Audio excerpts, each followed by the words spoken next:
Hey guys, Lance with LT Outdoors here. Today I want to talk to you about something that has basically been a staple in my tackle box since I was a child. Most of you that follow me and have been subscribed to my channel have heard me talk about jigs. I always throw a jig. I love a jig, and that's a true statement, so don't take that wrong. But the number 2 lure right next to a jig that I hardly ever talk about, and I really should, is a spinnerbait. I love a spinnerbait. I've thrown a spinnerbait since I was a child, and probably through the years it would have to be actually my number 1 lure. I've just become more confident with a jig as an all-around lure, just as a spinnerbait is. Many people lay down a spinnerbait in the wintertime, and I really think that's the wrong thing to do, because a spinnerbait can be very versatile and very, very, very productive in the cold temperatures and the cold winter times of the year. Now, let's get into basically the spinnerbait basics. First off, let's talk about what a spinnerbait is. A spinnerbait, probably the most universal artificial bait used by your tournament anglers and your weekend fishermen, and that's the spinnerbait. You can flip a spinnerbait like a jig into heavy cover. You can work it along laydowns and in treetops, just like a Texas ringworm. It can be weighted across the water like a buzzbait, or run into 3-5 foot deep like a rattle trap. You can let it fall down deeper like a medium deep diving crankbait. Slow roll it across the bottom. Literally, the spinnerbait is the most versatile lure you can carry with you or in your boat. Now, let's go over the parts that make up a spinnerbait. The sizes, the weight, color, choices of blade, and the skirts. Most of the wireframes use an R-bend eye or twisted wire eye, which gave the lure its nickname, the safety pin bait. The enclosed eye and V-shaped look, it's like an open safety pin. Now, the wire's diameter ranges in different sizes. I'm not really going to go into that. Basically, I like a heavier duty diameter wired spinnerbait. They last longer, they're stronger, and they're more durable. Now, a spinnerbait basically has a smooth flowing action that mimics your normal bait fish. The blades vibrate and they flash, attracting the attention of bass, which is something you really want. You can use a spinnerbait in most situations, but they are especially suited to fish in shallow cover or shallow waters. The most popular sizes are a 3/8 ounce or a 1/2 ounce. I prefer a 1/2 ounce majority of the time. If I need to downsize and slow down even more, I'll go to a 3 ounce, but the majority of the time I'm throwing a 1/2 ounce. Now, let's talk about the different type of blades and which types to use. You can go to Bass Pro, you can go to Cabela's, you can go to your local tackle shop, walk down the spinnerbait aisle, and oh my gosh, there's this color, there's this color, there's this color, that one's got hammer blades, that one doesn't, that has a Colorado blade, that has an Indiana blade, that has a leaf blade. What do you pick? Well, I'm going to try to break it down to you as simple as I can for you. Now, let's talk about the blades. The blades come in 4 basic styles with variations of each. First, you have the Colorado blade. Then you have the Indiana blade, a willow leaf blade, and a wide willow leaf blade, which is basically a short and flat willow leaf blade. Your standard blade colors are nickel, brass, and copper, with a variety of painted colors as well. The blades also come in hammered, finished, and fluted variations. The biggest tip I can give you when it comes to a blade is the darker it is, the day is, the darker the blade. The brighter the day, the brighter the blade.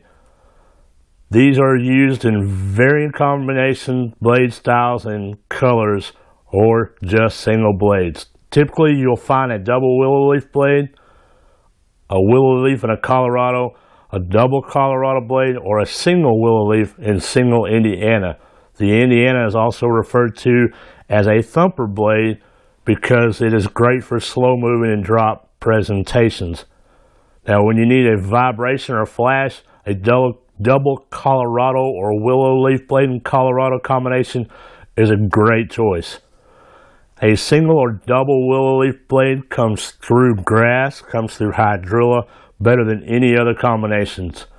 So make sure your bait has a good ball bearing swivel on the blades that allows the blades to spin freely. Now, let's talk about skirts.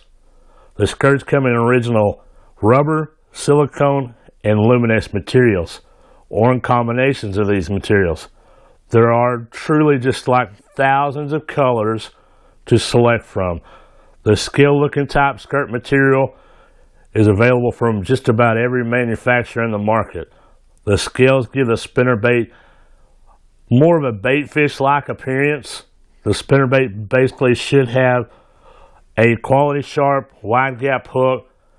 When you look for a spinnerbait, one thing you really want to look for is you want to look where the top wire comes to the area of the neck.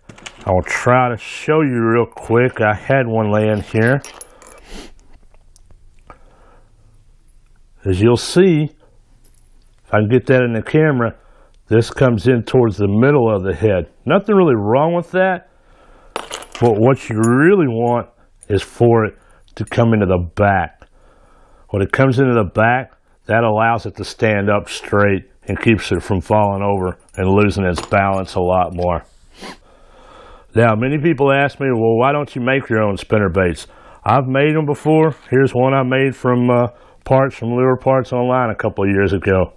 Quite frankly, it's a lot of work, B, a whole lot more expensive, and really not practical for the average person when you can just go to the store, go to your local tackle shop and buy them and do a few modifications if you want to, or even just fish them straight out of the package.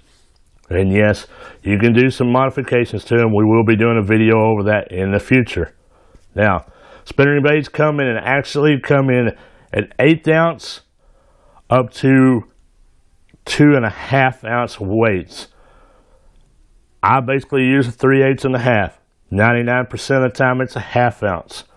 So that is just my preference. It's worked well for me. I've had tremendous luck and I've been successful. I prefer to stay with a basic bait fish or crawl type colors. If they're eating crawl, I'll go with the red and black, or actually I even have, if I can get it untangled from the other ones here, I have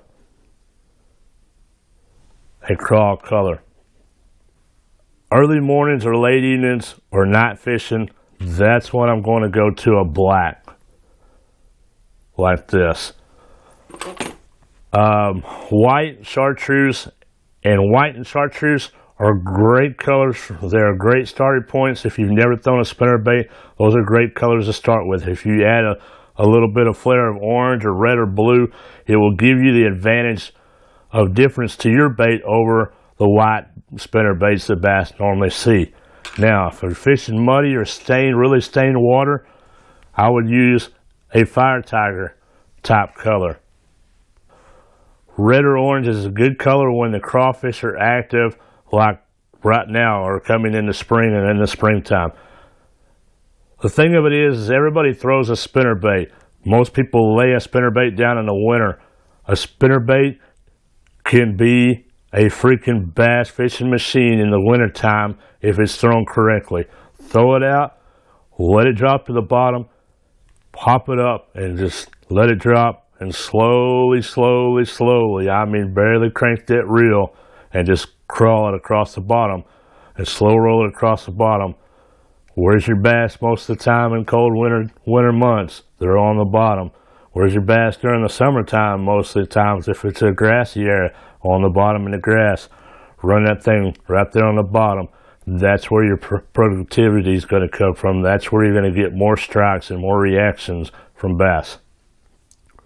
The thing I really truly love about a spinnerbait is, let's say example, most people will take it, just throw it up on the bank or throw it along the bank.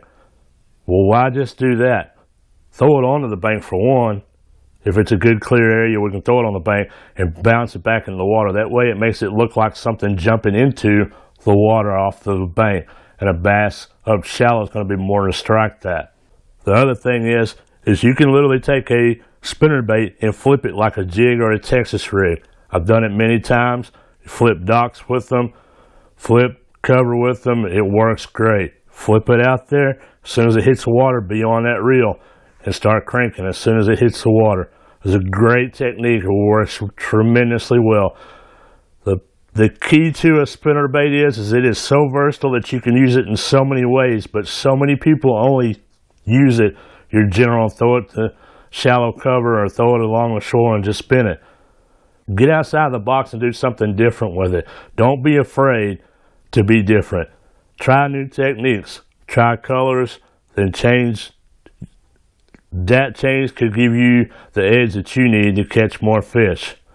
Now, for added bulk, to make it bulkier, you can put on an extra skirt. You can add a trailer. We will go into all that in another video, probably in the next week or so, about modifications you can do spinnerbaits. Basically, that's the basics I have for you of a spinnerbait and what it entails too. There's probably more I could talk about. I could sit here and talk about them all day, but that's basically your basics. All right, guys. The other day I did a video on my February Lucky Tackle Box unboxing and giveaway, and I didn't mention in that video that we will run that video until the end of the month, which is February 28th, I believe, and we will do a video picking the winner and announcing the winner of the Lucky Tackle Box on March the 1st. So I'll leave a link, a thumbnail link up for you for that video. If you haven't seen it, I'll leave a link in the description below. So if you haven't, make sure you check that out to be eligible to win a box just jam full of awesome baits. So check that out. Like I said, we will run that till the 28th of this month, which is the last day of February, and we will do the random winner pick and pick the winner on the 1st and have a video up. So with that said, that's it for today's video. If you like this video, as always, please give me a thumbs up. I will be doing another video about modifications and tips and tricks that you can do with spinnerbaits here very soon in the future, so stay tuned. If you haven't, make sure you hit that subscribe button and subscribe to my channel. Give me the thumbs up. Thanks for watching, and I hope y'all have a great day.